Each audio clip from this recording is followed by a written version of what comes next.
Alright guys, there were two very long videos, about an hour long, that I'm like ready to collapse into just a few minutes. I want to finish this game off the fast way and not the slow way. We're not going to explain a ton about blueprints. What you saw in the last video is probably enough. So this will take the place of videos 4 and 5. I'm going to come in here to my beginning of my castle, hit number 1 to try to get back to my first camera bookmark.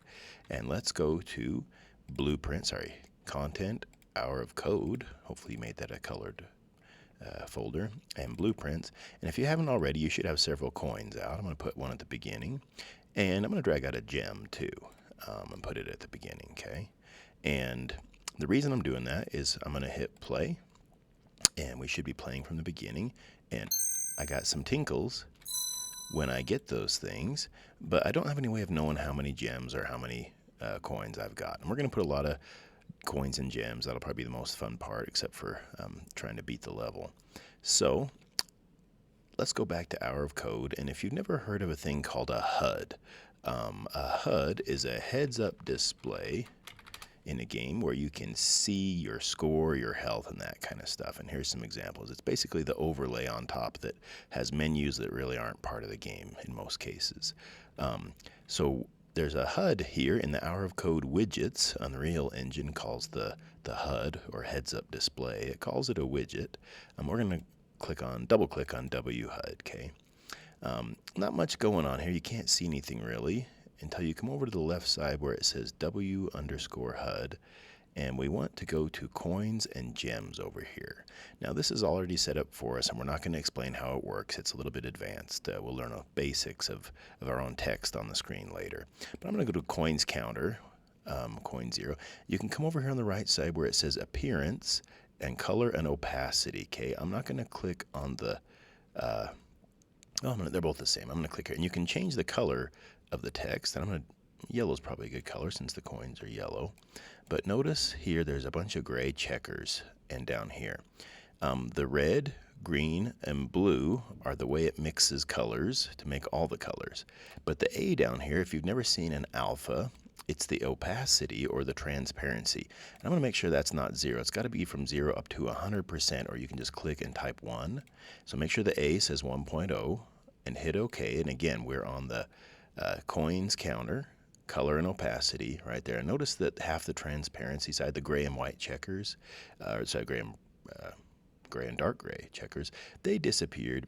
And we can see the word coins :0.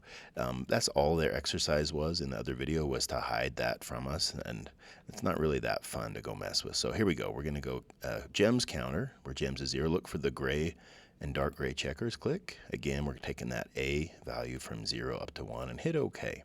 And I can see my gems counter now. I am done in the HUD, so I'm going to go hit save, make sure that star disappears. And I'm actually going to leave it up for a minute.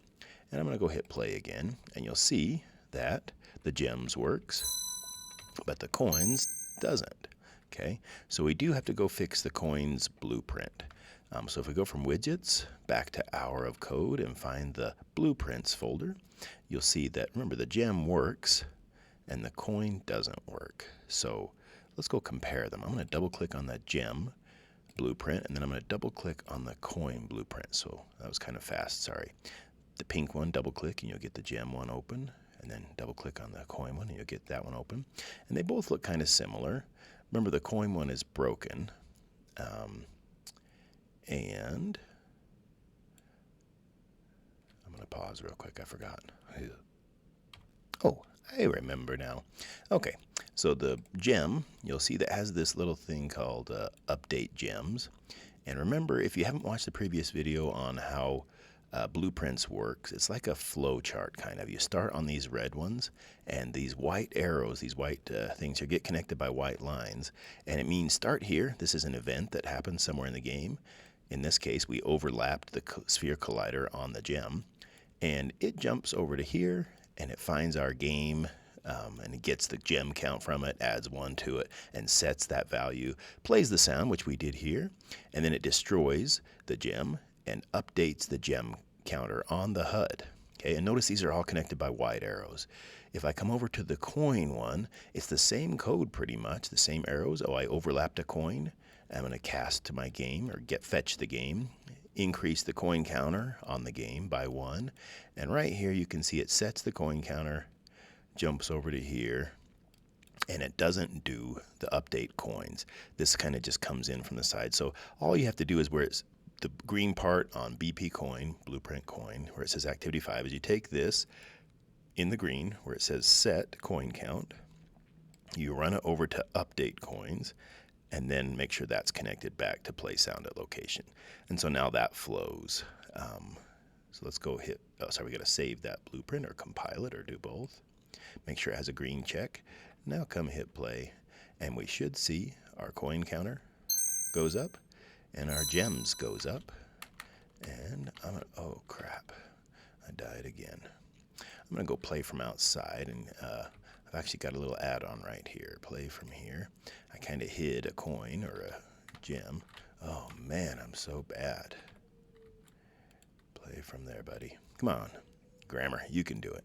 Hold shift. Oh, son of a gun, it's too high. Anyway, I wanted to hide a coin up here. Maybe you can do better than me. Maybe it should be a gem, since the gems are more glowy and valuable. But make sure you scattered some coins and gems, and that you can see them, and that you have a purpose in your game to get coins and gems the fastest you can. So in a minute, we'll talk about the end of the game, how you open this locked door right here, and then you walk into a room and you finish the game, and it says how many coins, gems, and your time to complete the level. And that's what people will compete on. All right, that's enough for this one. We'll see you in the next one, and have a good afternoon.